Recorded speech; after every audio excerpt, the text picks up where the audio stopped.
Hey Buffs! Thanks for tuning into NewsTeam Boulder. We will recap the CU Boulder emergency alerts about the Millennium Harvest Hotel shooting and threat against Boulder High School. Then, Leah Mayer and Piper Vaughn will share this week's winter weather events and how they affected safety around Boulder. Later, Alyssa Palazzo will discuss how we can help support the people of Ukraine during the ongoing Russia-Ukrainian war. Finally, Taylor Levine will share how students can prepare for their future careers while they complete their undergraduate courses. Stay tuned for all of this and more on today's edition of NewsTeam Boulder.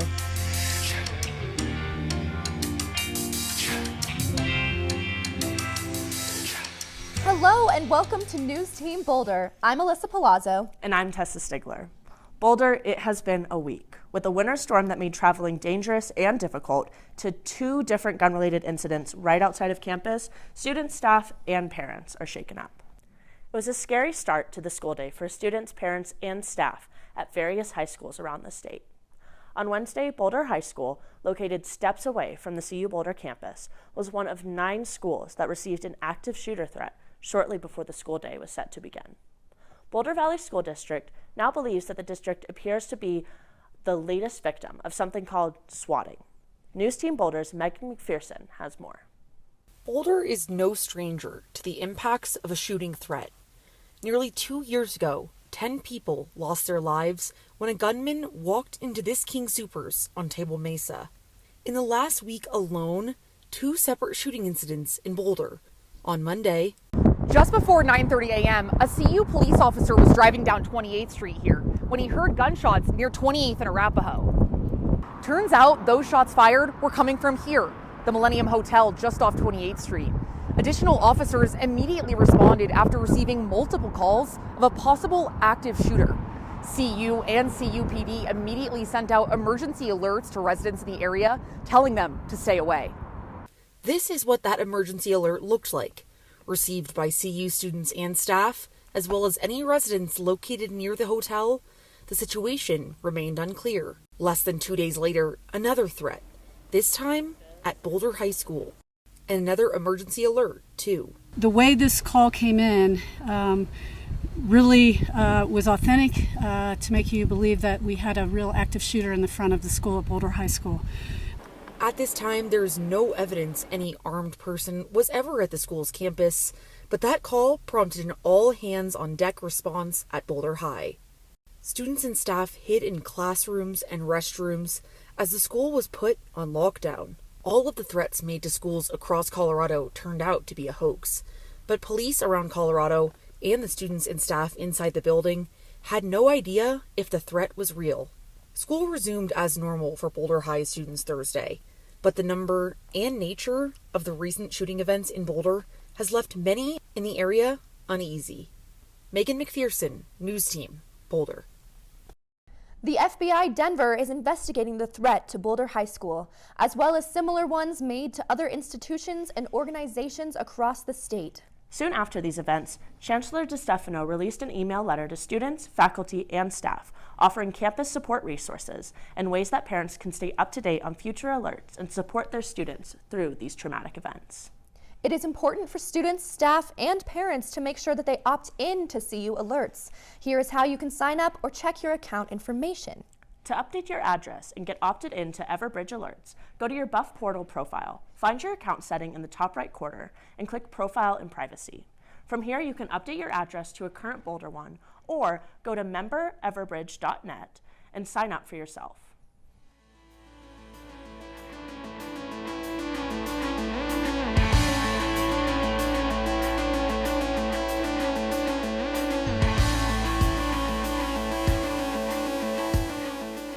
Wow, Buffs, it's been a crazy week. From it being in the upper 50s on Tuesdays, with students enjoying outdoor activities, to students waking up to inches of snow on Wednesday. On Thursday, Denver set a new record low as temperatures dropped as low as -11 degrees early Thursday morning. We'll tell you more about it when we get to the weather. Stay tuned. On Wednesday, a winter storm hit Boulder, causing icy roads and sidewalks. Temperatures dropped down to below 10 degrees and even into the negatives at night. NewsTeam's reporter Leah Mayer talked to a firefighter about their actions on snowy days and safety measures to keep each other and the community safe. Snow can be so beautiful, especially for people who love doing winter activities and making memories. When it looks like a winter wonderland outside, firefighters are worried on the inside. It was not a normal day for Boulder Fire Department, with the winter storm warnings raising the tension. The frequency of 911 calls and car crashes are higher on these beautiful days. Boulder Fire Emergency Operations Chief Chad Rennick says on snow days there are usually not horrible car crashes. It's more people couldn't stop and kind of hit trees or other cars, things like that. So luckily, the calls aren't as serious. Since there are more traffic accidents on days where there is snow on the ground, it poses a risk for firefighters when they are responding to a call and cars cannot stop around them. Taking the time to be a little more careful doesn't only help you, but everyone else around. Stupid stunts students do, record, and post create more anxiety than just the car accidents firefighters have to deal with. It all starts with someone saying, "Here, hold my beer, watch this." Which Rennick says is the leading cause of injury. A large part of CU Boulder culture is the Instagram account @BarstoolBuffs. On this account, there are posts of actions students do on weekends and snow days that are not usually the safest idea. Rennick refers to this account saying, Do the opposite that you see on that Instagram reel. when students sled off staircases, ski off balconies, or snowboard down the street being pulled by a car are the type of deliberate stunts that firefighters worry about. Having to focus on these student calls take away from people having winter troubles in this weather. Biggest thing is just to honestly stay home. If you can avoid going out, don't go out. To help keep everyone safe. A final piece of advice Rennick has for college students would be, Let's be smart so we don't end up in the ER. and particularly on snow days. It's easier to admire the snow on these beautiful days from the comfort of your home instead of laying in a hospital bed. I'm Leah Mayer, and this is NewsTeam Boulder. Thanks for the heads up, Leah. Join us after the break to learn about how our community can support the people of Ukraine during its ongoing war with Russia.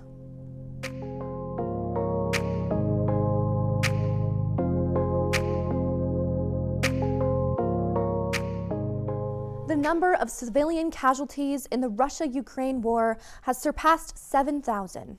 I learned how you can help. It was one year. A long year, especially for people from Ukraine.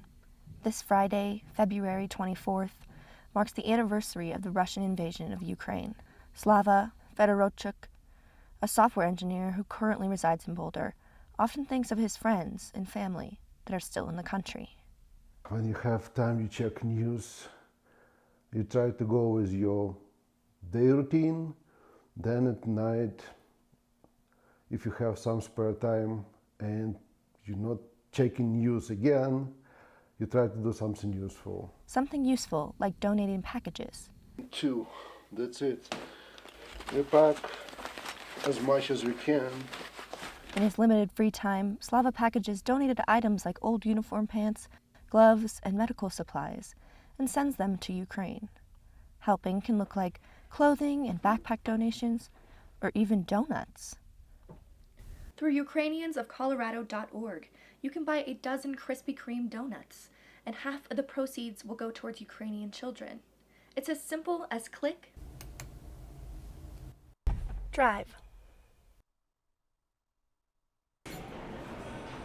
and pick up, making what's inside this box just a little bit sweeter. Slava volunteers through Sunflower Seeds Ukraine, which is an initiative under Ukrainians of Colorado. Is tailored toward small targeted help to units or regiments in Ukraine armed forces, or helping civilians and try to spread help, direct help as much as we can. Slava encourages people to help where they can, be it donations, donuts, or hanging that blue and yellow flag. For NewsTeam Boulder, I'm Melissa Palazzo. Tomorrow, supporters of Ukraine are invited to gather at the Denver Capitol building for the 1 Year of War rally. Ukrainians of Colorado is working with Kilch, an activist organization, to unify all states in America to #StandWithUkraine. Their goal is to raise awareness of the 1 year anniversary since the start of the war. The rally will start at noon and end around 4. The gathering will honor those lost through moments of silence and the appearance of guest speakers. Are you looking for things to do with your friends this weekend? Here are a few things that might interest you, just on campus alone. Enjoy extreme bowling at the Connection inside of the UMC tonight from 7 to 11 p.m. Or head over to the Fisk Planetarium to enjoy laser music shows. This weekend, we'll showcase music by Lizzo tonight at 8:30 p.m. and Tame Impala at 10 p.m. And on Saturday, watch the women's basketball team compete against California at 12 p.m. at the CU Event Center, or take the CU Ski Bus to Copper Mountain. Ticket sales and more information can be found at cuskibus.com. On Sunday, watch the Buffs take on the UCLA Bruins at the CU Event Center. This will be a Pac-12 showdown that you won't want to miss. Wow, it seems like there are a ton of great things going on campus this weekend. I cannot wait to see them. After the break, Piper Vaughn will give us a rundown on the weather next week. Hopefully, we'll start to see some more sunshine.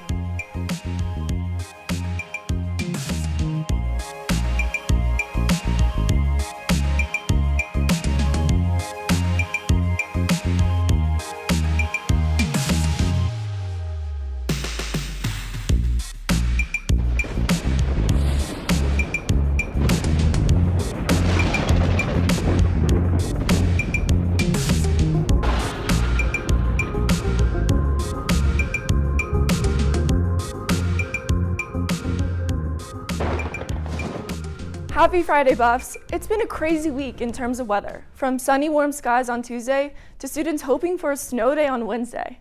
I'm Piper Vaughn, and here's what to expect for the upcoming days. In Colorado, in the Front Range, we have Fort Collins at 14 degrees, and then Denver, we're warming up just a little bit with 23 degrees. Moving it down to Colorado Springs, we have it a little bit warmer at 29 degrees, but staying in the higher and lower 20s up here. Moving into the mountain range, we have it in the high teens and low 20s. Moving into Boulder, we have it just about at 18 degrees, so a chilly week in Colorado. Moving on to the national weather forecast, we have an interesting mix of high and low pressure points here. So that means even though it's going to be warmer this weekend, it's still going to be a little bit breezy, making it a little bit colder. However, up in the Northeast, we have mixed rain and ice rain in New York and places like Upper Philadelphia. Moving down to Georgia, there's going to be a little bit more precipitation moving up into Tennessee and down to Alabama. Moving on to our west coast, we still have a lot of precipitation on the coast with rain expected. Moving on to our 4-day forecast, on Saturday, tomorrow, it's going to be 52 degrees, which is a change from the snow that we've seen this week, at 52 degrees and sunny skies. On Sunday, we're going to have partly cloudy skies, but we're still going to be keeping warm at that 52 degrees. On Monday, we're getting a little bit cooler, but it's still going to be sunny skies to enjoy, moving us into the first part of the week. And then on Tuesday, staying at that 47 degrees, however, we will have partly cloudy skies. Moving on to our snow at Eldora, we have 18 inches for a machine plowed snow, which means if you bus want to get out there and snow, you can enjoy that fresh powder. Moving into the weekend snow base at Copper, there's 40 inches of snow. At A Basin, 55. In Breckenridge, 54 degrees. And in Vail, a whopping 70 inches of snow. So get out there and enjoy your weekend. Tune in after the break to hear about tuition increases, spring football ticket sales, and what students can do during undergrad to secure that dream job.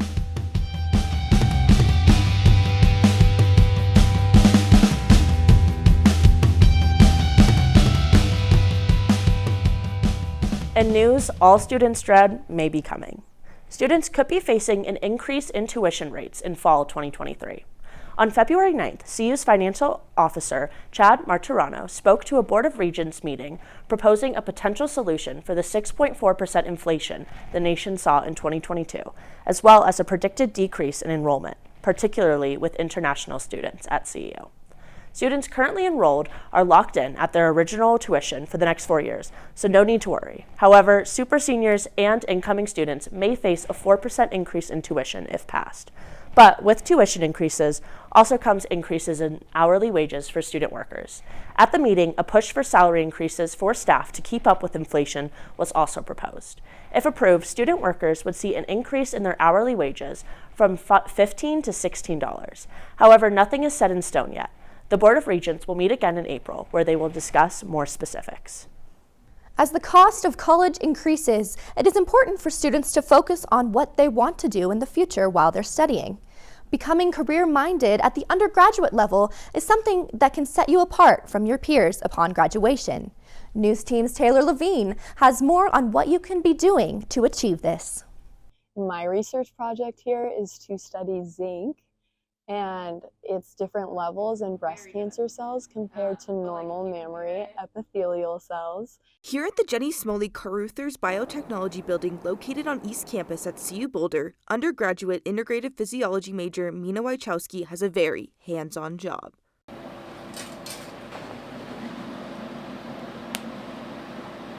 Like Superman. Superwoman.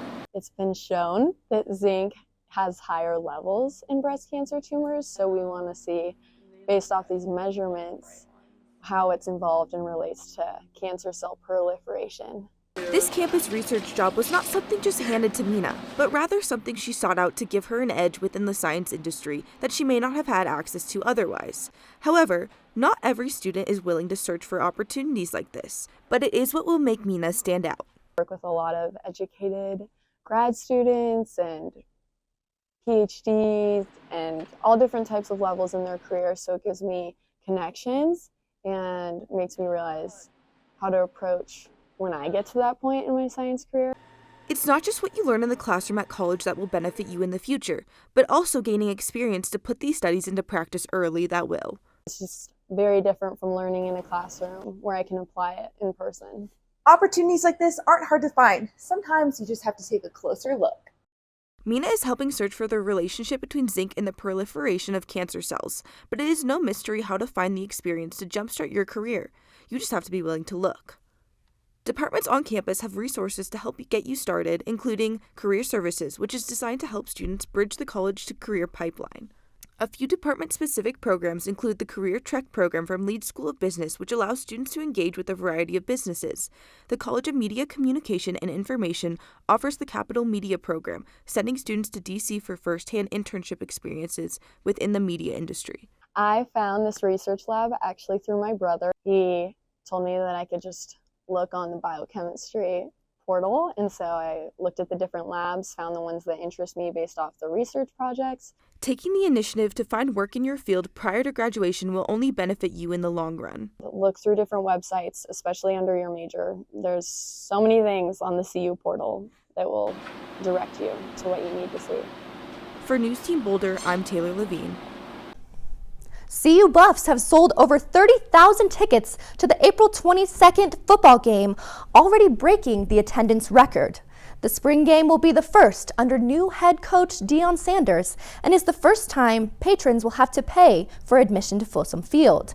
Students, you get free entry, but general admission starts around $10. Of the tickets distributed so far, 20% have gone to students. Another 20% has gone to patrons who never before bought CU football tickets. CU records show the previous high for attendance was around 18,000 in 2008. Last year, under 2,000 fans attended the spring showcase. To claim your tickets, visit cubuffs.com. Thank you so much for tuning into NewsTeam Boulder. I'm Alyssa Palazzo. And I'm Tessa Stigler. We'll see you back here next Friday at 4 p.m. for your latest Boulder news, created by students for students.